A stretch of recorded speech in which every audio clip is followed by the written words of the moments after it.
मित्रांनो, तुम्हाला माहिती आहे का? आपल्या देशातला एक असा सम्राट ज्याची चर्चा आजही जपानमध्ये होते, रशियामध्ये होते.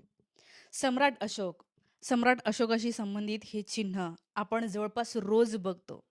हा अशोक चक्र आपल्या तिरंग्यामध्ये आहे. याशिवाय हे तीन सिंहाचं सारनाथ इथे असलेला तीन सिंहाचा जो स्तंभ आहे, हा आपल्या प्रत्येक सरकारी दस्तऐवजावर असतो. आपण वापरत असलेल्या प्रत्येक नोटेवर असतो. हा एक सरकारी शिक्का म्हणून आपण स्वीकार केलेला आहे.